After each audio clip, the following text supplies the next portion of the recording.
Welcome to the #1 show and the source of truth for all things MedTech. Here, we reveal the secrets and stories behind the investments, science, and commercialization of the MedTech industry. Every week, we'll take you on a wild ride with the biggest names in the game, from entrepreneurs and investors who are shaking up the market to healthcare providers who are revolutionizing the way we think and practice medicine. So hold on tight and get ready for a journey like no other. This is the State of MedTech.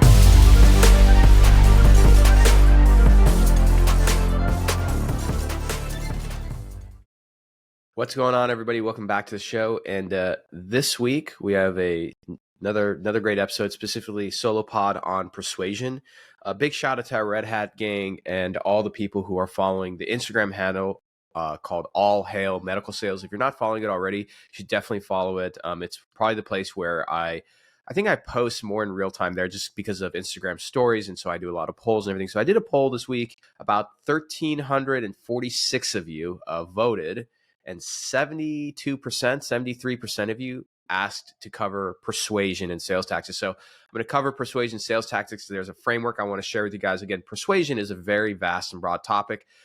While we all give praise to our great father of persuasion, Robert Cialdini, there's a lot of other frameworks that take his work and build on it and have different perspectives. And I always appreciate that, very much like sales. And so we're going to cover that. Before we get into it, two quick reminders. Number one, if you're in San Francisco Bay Area or you're going to be in town for Dreamforce, that's Salesforce's big conference in mid-September, September, I think 11th through 13th. And I'm sorry, guys, you're going to have to deal with my cough. I have a little bit of a cough this week. It's not COVID, though. I'll tell you why in a second. I want you to come and meet me up.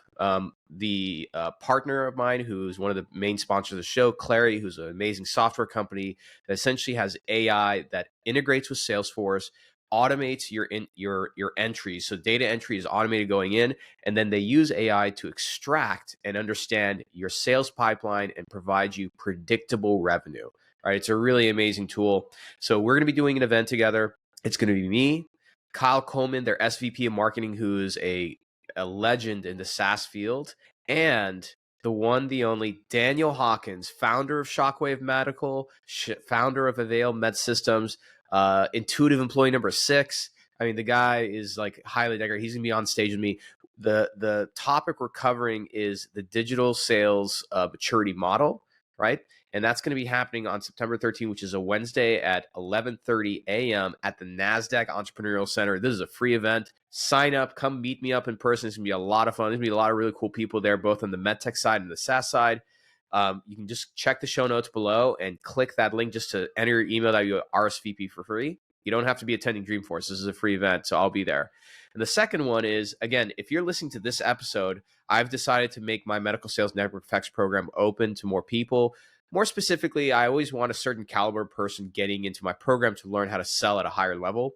And if you're listening to SoloPod, you're one of those people because you're obviously interested in self-development. So that being said, I have a huge discount on the program. Program is usually $3,500. It's the content, private community, and weekly coaching calls. You're going to get all that only for $19.97. So check the link below. Use that link because that's the discount link. And then just for I always like to share testimonials. I don't think I share enough of them. I need to get better about it. Here's what one sales rep had to say from Spinal Elements, who was trained through the course, and this is the result that he got within literally 3 weeks. I tried to reach out to this one surgeon. I posted recently on LinkedIn about Spinal Elements launching a bunch of new products in this year, in 2023. He accepted my connection request, liked that comment, and 2 days later booked a case with this new technology that we had showed him 2 days prior. A methodical step. So in the surgery yesterday went pretty well. He agreed to try it again. It was a win-win-win of getting the connection on LinkedIn to seeing our content, having a good inter-office meeting from a standpoint of being able to talk with the surgeon about the new technology and what his peer was doing, and then having a successful case where he would want to use the product again.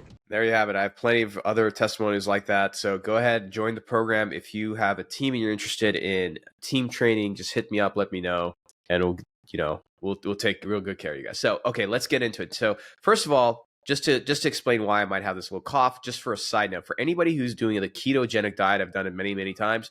Something that I did not realize is there's this thing called keto flu, where literally you have flu-like symptoms like coughing, stuffy nose, body aches, all this, except it's not that. It's because of the keto diet. And medical science does not know why it happens, but that's what happened to me.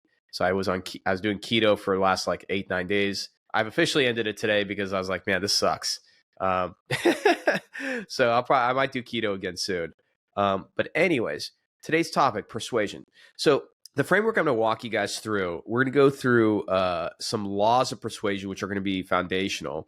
And specifically, we're going to go through Kevin Hogan. Kevin Hogan wrote this great book almost 30 years ago called The Psychology of Persuasion, How to Persuade Others to Your Way of Thinking. So Kevin Hogan is actually a PhD in psychology and also a trained hypnotist. There's something about older books in psychology written by hypnotists that I just feel like are really, really good.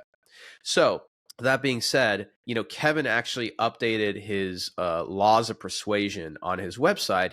So in his book, he has 9. In his website, he's updated it to 10. And I read through it. This is a pretty solid foundation when it comes to persuasion, right?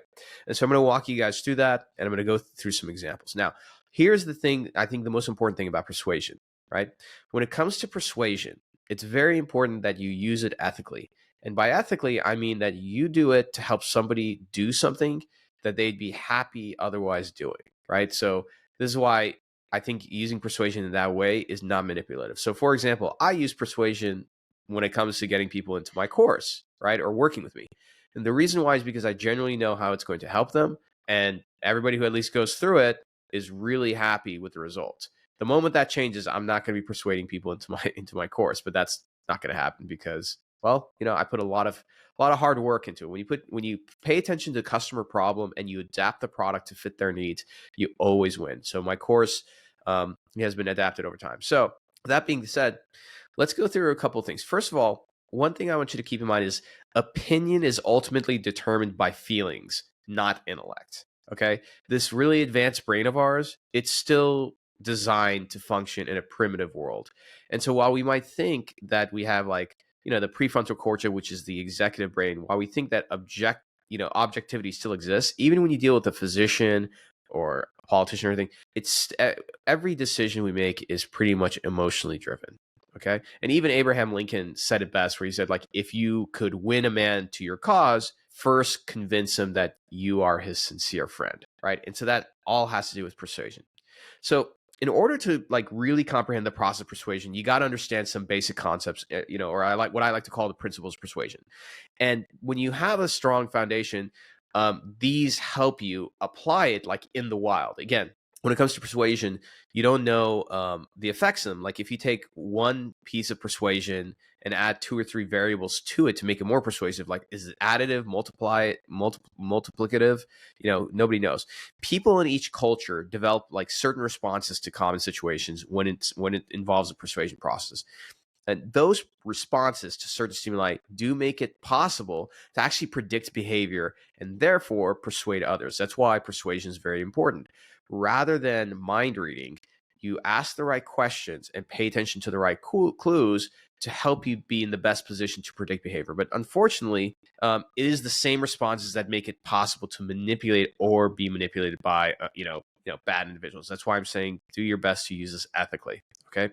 So here are the 10 principles of persuasion. I'm going to read them to you first, and then I'm going to dive into them. Okay. So the 10 laws of persuasion, as put together by Kevin Hogan, these are his 10 laws. And for those of you who are students of mine, you recognize some of these laws because some of them are from Cialdini.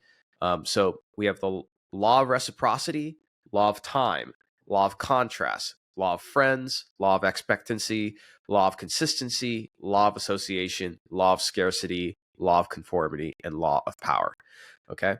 So let's start first with the law of reciprocity. Okay, so what does that mean? The law of reciprocity means that when someone gives you something of perceived value, you immediately respond with a desire to give something back. Okay, in our industry, this is such a powerful piece of persuasion. They made laws against it called Stark Law, and also I think to some extent the Sunshine Act, meaning you cannot give gifts to doctors, right? Steak dinners, etc. I mean, you have to document it all, but they do not allow it. Okay, now notice that the law does not say that someone will automatically reciprocate. when given something. It says he will desire to give something back. Okay. And this is an important thing to keep in mind, is that, there's a big difference between someone guaranteeing that automatically they're going to do something versus desiring.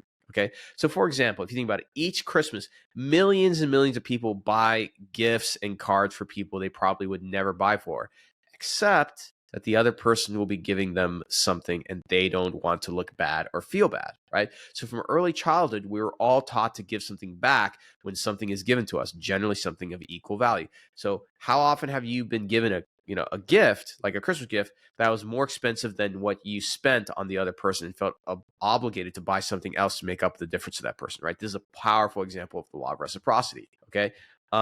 When we go to a restaurant, right, we feel obliged to tip because someone brought us our food. Our culture kind of trained that, right?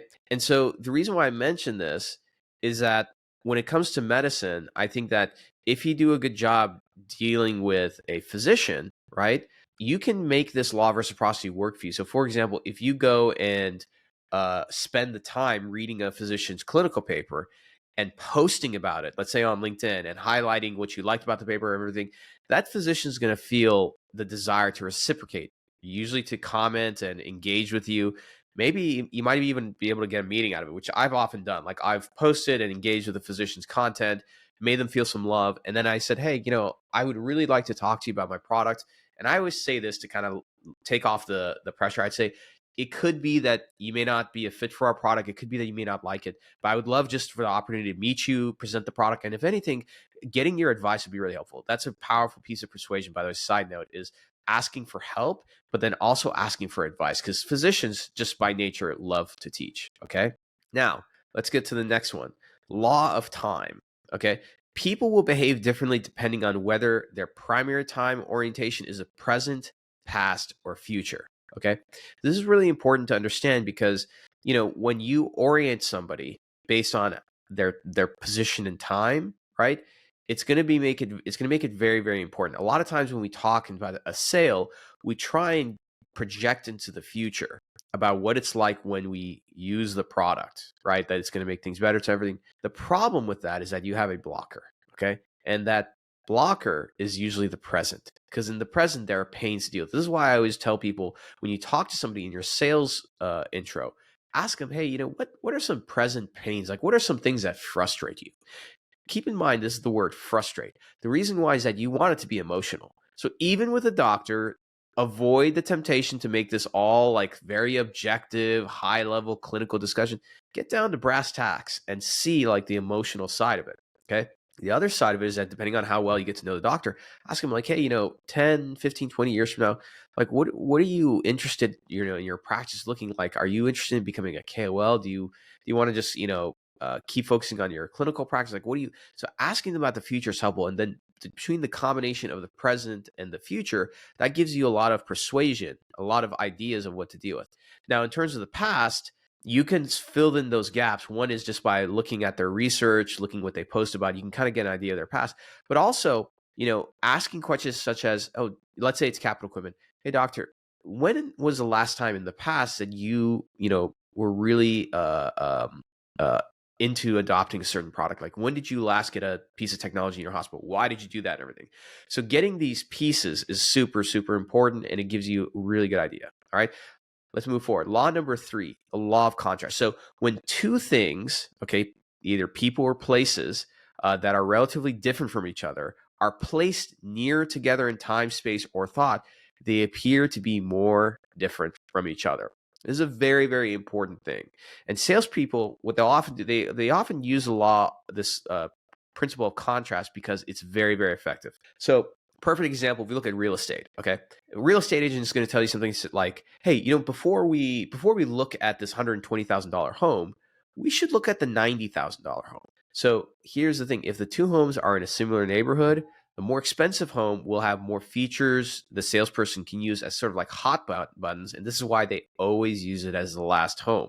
And people tend, for the most part, they often remember the last thing they saw, or at least were told much better than something they were shown or told early. So if the last home in this case is let's say a great deal nicer than the first, then this colorful memory of a nicer home will make it less expensive make the less expensive home kind of seem like a drag. I hope that makes sense. And for context, I'm muting myself every time I cough so I don't blow out your eardrums. Okay. So another area when it comes to I guess contrast, we can call this reciprocal concessions. Fundraisers, right? They use what's called a reciprocal concession to meet their goals. So for example, if somebody wants to donate $50 to cause, they'll mention that some people in the community are donating $200, others $100, and those with a tighter budget are at $50. Which would be best for you? So in other words, like if you were told the neighbors are all giving $100, you'll feel lucky to get off cheap at $50, wouldn't you?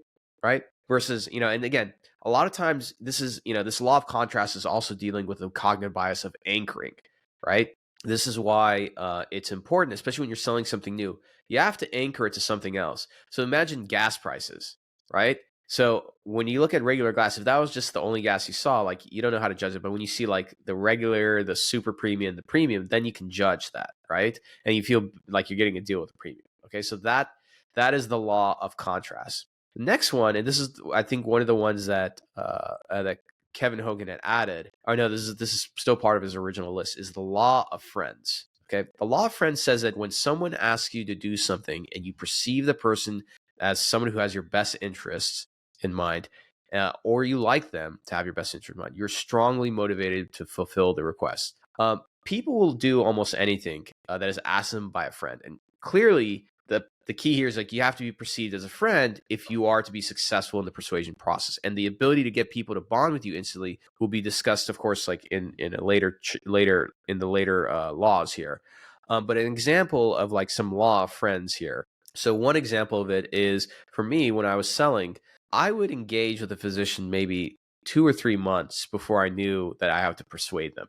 Okay. And so this is why it's always good to be active on LinkedIn. So on LinkedIn, I would find a way to engage with their content, like engage with their posts. Okay. And let's say they didn't post.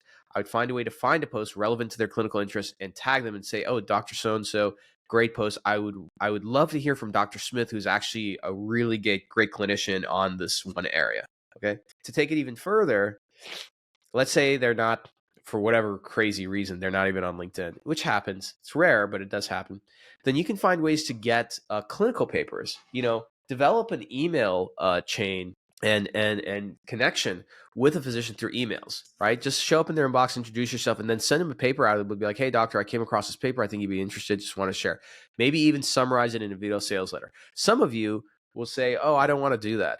Well, this is what it takes to stand out today. It's doing a lot of stuff that's very uncomfortable and you're putting yourself out there. But over time, this is how you become more of a recognizable face and a friend to them. Look, Jerry Weintraub, who's one of the like legends of Hollywood, he was his first big break was becoming Elvis's agent. How did he become Elvis's agent? He would call Colonel, I can't remember his name, the colonel who was Elvis's like I guess manager and stuff, and kept asking like I want to be his agent. And every time he'd say no, he called every day and left a voicemail, talked to the guy. And so by the end of the year, he'd called like 300 plus times. He finally, because he got warmed up to them, right? This is why, like when you, in the old days of medical sales, when you cold call, you keep showing up to the office, you bring lunch, you try to be nice to the people, to the front staff. Because over time, they might hate you, right, at the beginning. But over time, they start to get used to you. They start to like you. They start to get to know you. And then you kind of soften up, right? And, let me give you, I guess, one more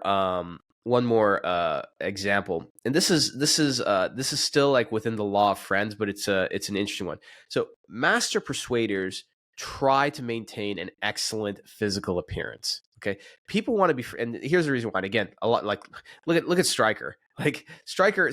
There's I don't know if they do this. They do this on purpose, but I don't know for these reasons. I mean, they hire a lot of ex-athletes. Okay. People want to be friends with people who are physically attractive and in really good shape and are like athletic specimens. Okay. Study. And again, I'm not beholden to any HR counsel. So I'm just going to call it as it is. But study after study after study shows that people who are perceived as physically attractive are able to persuade others to give more money, buy more products, and are able to sell a higher percentage of appointments than those perceived, just average in appearance.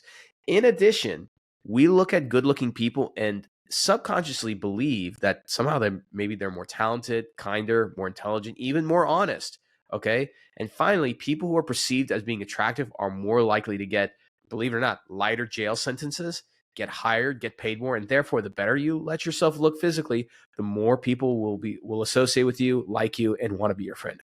And one thing that I want to comment on there, okay, is like, not everybody looks like Brad Pitt, but, try and do your best to stay in good physical shape. Again, I don't want to quote unquote body shame anybody, but like, especially if you're a young man and you're not married, you have time, like you can find ways to get disciplined, to eat better, get in good shape, dress well. Like, let me tell you the easiest way to look physically attractive: dress better. Like, actually care about the way you look. Shave. If you have a beard or mustache, trim it, look sharp, do your hair, present yourself professionally.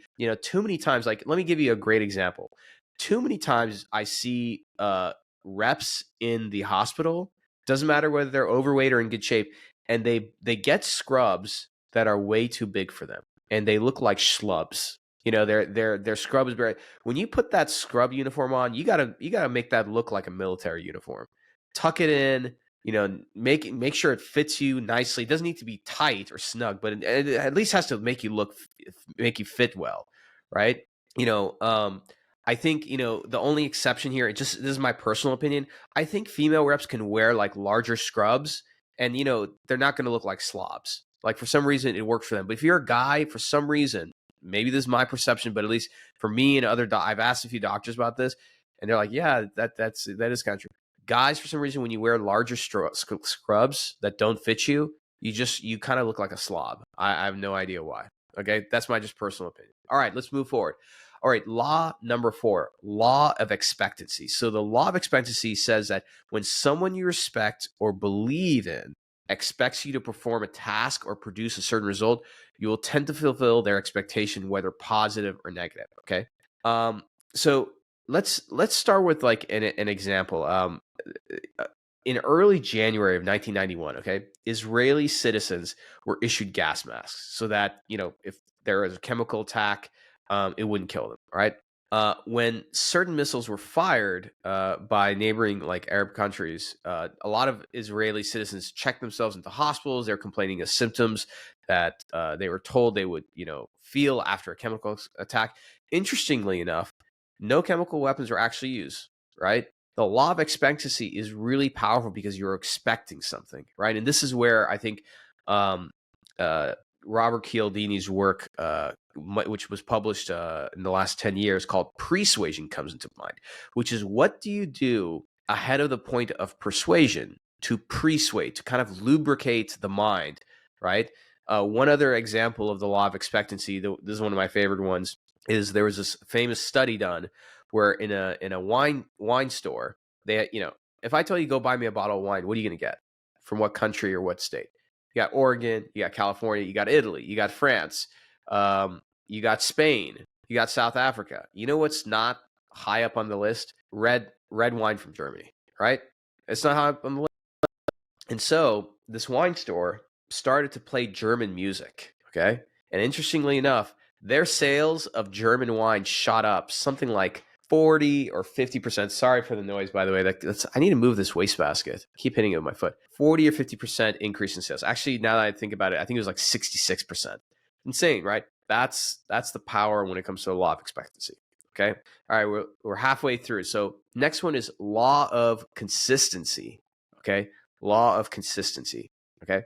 So here's what the law of consistency says. And this is, I think, also like something that's referencing from Dr. Cialdini's work. But again, this framework is Kevin Hogan's.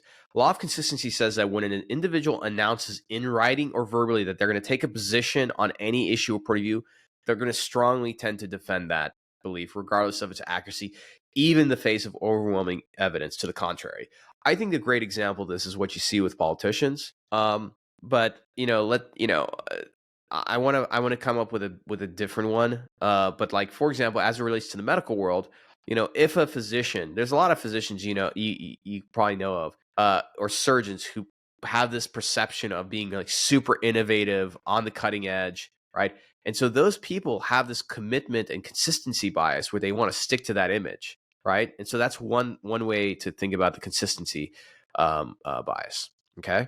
All right, moving forward, law of association. Okay, so for law of association, we tend to like products, services, and ideas that are endorsed by other people that we like or respect. Okay, so probably the most powerful one, this is where I think a lot of influencer marketing comes into play, or KOLs. If we like the people connected with the product, we tend to have positive associations in our minds with that product, and regardless of like the quality of the product, because of the endorsement, we often will buy a product for the first time based on that kind of endorsement, right? A lot of times, the second time, that doesn't happen. Okay. So perfect example. This is why, like on Instagram, it became a huge thing. Now it's a legal issue where if you post an ad and you are paid by the company, you have to put that like in the hashtag, like ad promotion. You have to disclose that it is an ad, because it's such a powerful, powerful thing, right? In the early 90s and 80s, a great example of this was like Bill Cosby. Bill Cosby probably sold more Jell-O than anybody that they ever had. And I would say, the one of my favorite ones, of course, Jordan selling Nikes is one, but Bo Jackson actually is a really good example. He's a really great athlete. When it came to tennis, he has this thing where he's like, hey, Nikes are the only way to go. So that's how the law of association works. Thanks, guys, for bearing with me when it comes to this cough. Again, I was going to skip this week, but I was like, you know what? I can't skip this week. I gotta do it for the Red Hat Gang. Okay, let's move forward. Okay, so number 8 is the law of scarcity. This is one of my favorite ones. I think like scarcity really drives value. Okay, this is why like you shouldn't have like a wide open meeting calendar, because it just shows you have too much time. So law of scarcity says when a person perceives that something that they want is in limited quantity, they believe the value of what they might be getting is greater than the actual availability of it.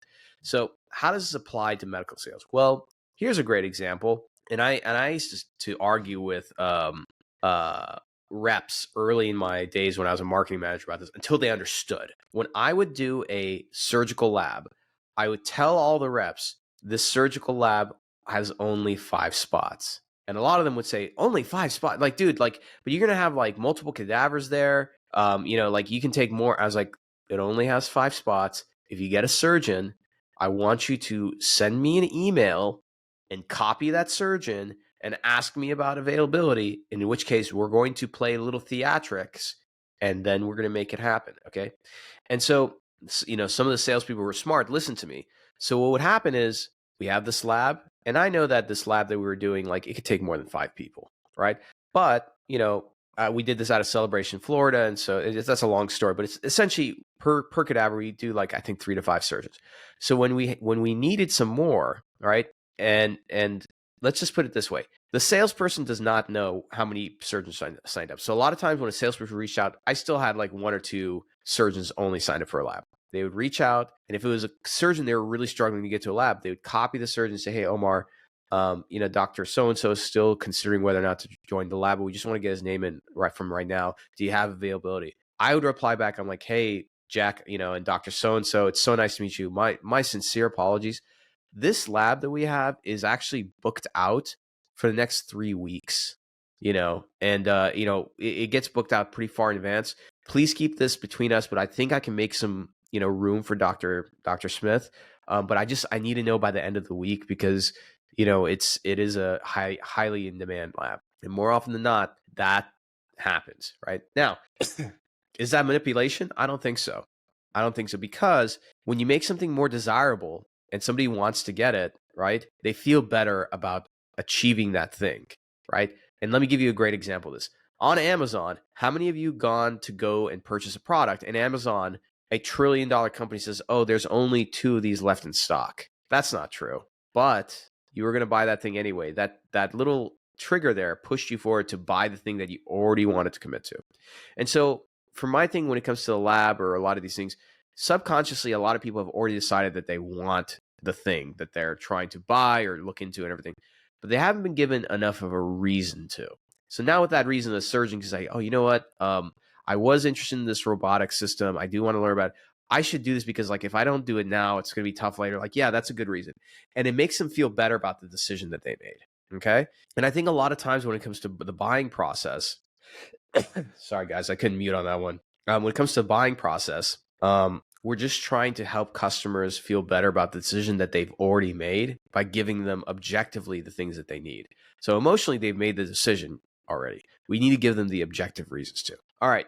Last two, law of conformity. Most people tend to agree to proposals, products, or ideas that will be perceived acceptable by the majority of other people or a majority of quote unquote the group. AKA, you can call this social proof. Okay. Social proof. And the reason why this is a very, very powerful one is that our brain has not evolved over time. Okay. Like it's still the same brain from many, many thousands of years ago. And so our brain tries to conserve calories. Okay. It does not want to burn calories thinking about things that are unnecessary. So it uses shortcuts. That's why we like to buy things that are recommended, number one recommended product by dentists, or 4 out of 5, doctors recommend this product. So we look for approval from authorities. We look for approval from the tribe, like how powerful is this tagline? America's number one brand. It's a big tribe, right? And so this is why, in my humble opinion, from all my years of doing this, that when you're an early stage company, or even if you're a late stage company like a Stryker or J&J and you're established, the smartest thing that you can do is every week find ways to document and capture customer success through photos and post it online. It doesn't have to be about the product. Like you don't have to post a product photo with your customers every single week, but like, hey, picture, like if you go look at Potrero Medical, that's where I implemented a lot of these strategies. They've continued to do them. They take photos when they're doing trainings. They take photos when they're with customers. They take photos when they're with prospects at the booth. All this blends together. You don't know which is which. And then eventually it just feels like Potrero owns the market, right? And that's very deliberate. It's very well done. Okay. Now, finally, as I mute for my last cough here, finally, we got the law of power. So the law of power says that people have power over other people to the degree that they are perceived as having greater authority, strength, or expertise. Okay. So what a great way to finish. Physicians have a lot of power, right? When a doctor says something, it's normally perceived to have a great deal of credibility, like an immense amount of credibility. Even today, post-pandemic, I know that medicine was under a lot of scrutiny during the pandemic because of how, doctors were really split on the vaccine and everything. But the degree that the degree of power that physicians have over, let's say nurses, it was actually really well documented in the book Influence by Dr. Cialdini. So when a doctor phoned the hospital to dispense a drug, even an incorrect one, 95% of nurses gave the drug anyway against hospital policy.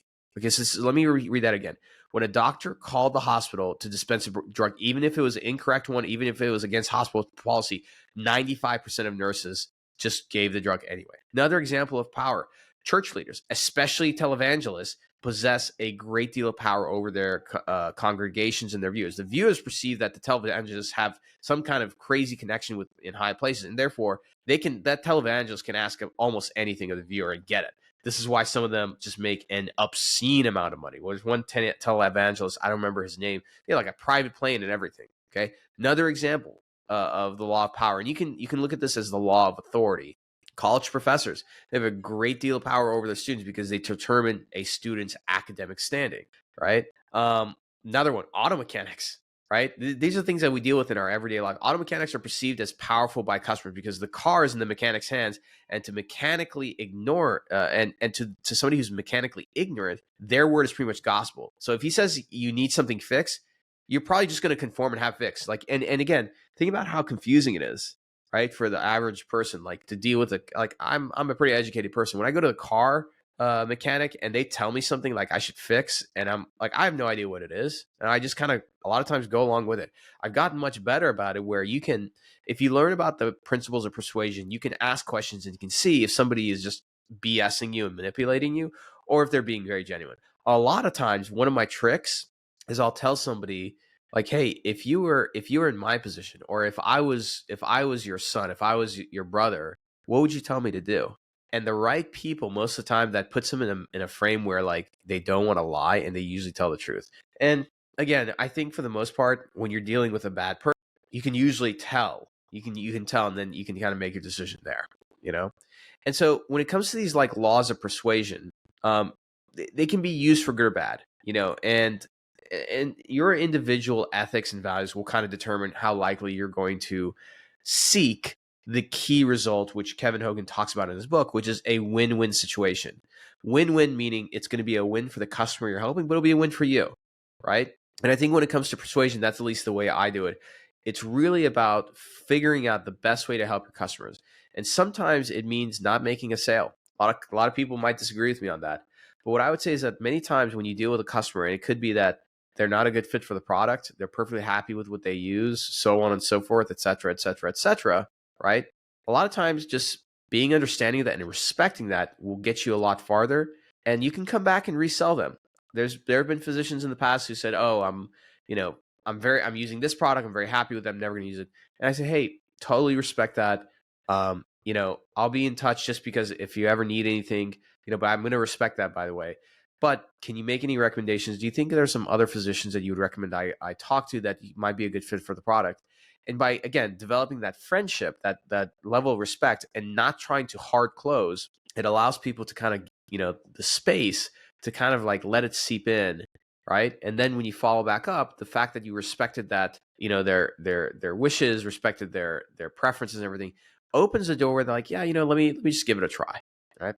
So anyways, I hope that's been helpful. Again, if you're in the Bay Area during the week of Dreamforce in September, sign up for this event. It's a free event. There's going to be some amazing people there. I'm going to be there. I think I'm pretty amazing. You guys make me feel amazing. And more importantly, if you haven't done it already, guys, please do me a big favor. Take a second, subscribe to this podcast so you're notified of these solo pods. Write a 5-star review on Apple and then give it 5 stars. If you're on YouTube, just subscribe to the channel. The more I'm able to grow the channel, my goal is I actually want to spend more and more time creating this kind of content. I want to have better guests on. I want to do more types of content for you. And so the more you're able to help support this channel, we can grow this community together. And more importantly, I can deliver the most value to you so that way you can be successful, not only in your work life, but I believe that, there's a lot of success to be had in your personal life, your, we can call it health, wealth, love, and fulfillment. So, and as I mute for one more cough, man, this is going to be an episode for the books. I'll tell you that. If you have feedback on this episode, if you're on Spotify or YouTube, you can scroll down and leave a comment below. On Spotify, we always run polls. And then feel free to send me a message on All Hail Medical Sales. I answer all the questions. I read everything. Whether it's ideas for the episode or maybe you need some help, again, if you want to get closer to me, I highly recommend joining my program. I love it. Again, it's, an investment in yourself is probably going to be the best next step for you to connect with me, but also connect with other high-level people, VPs, CEOs, reps. But at the same time, if you need some help, shoot me a message on Instagram. I do my best to answer as many of them as I can. Actually, I answer all of them, which is getting hard. But you know what? I love the community. I love helping you guys out. And we're going to make MedTech great again. So, all right, everybody. I hope you enjoyed this one. This has been another episode of State of MedTech Solo Pod Edition. We're 3 for 3 or 4 for 4 on these solo pods. We're going to keep the chain going. So until next time, my friends, take care and have a great weekend. Thank you for enjoying another epic episode of the State of MedTech. If you're feeling inspired and love this episode, do us a favor, hit that subscribe button and turn notifications on so you never miss an episode. And be sure to give us 5 stars and write a short review because that helps more people discover this amazing community of ours. If you're a company who has a executive that you'd like to be on the show, or perhaps you want to sponsor one of the episodes, shoot us an email at hello@khateebandco.com. Take care and we'll see you next time.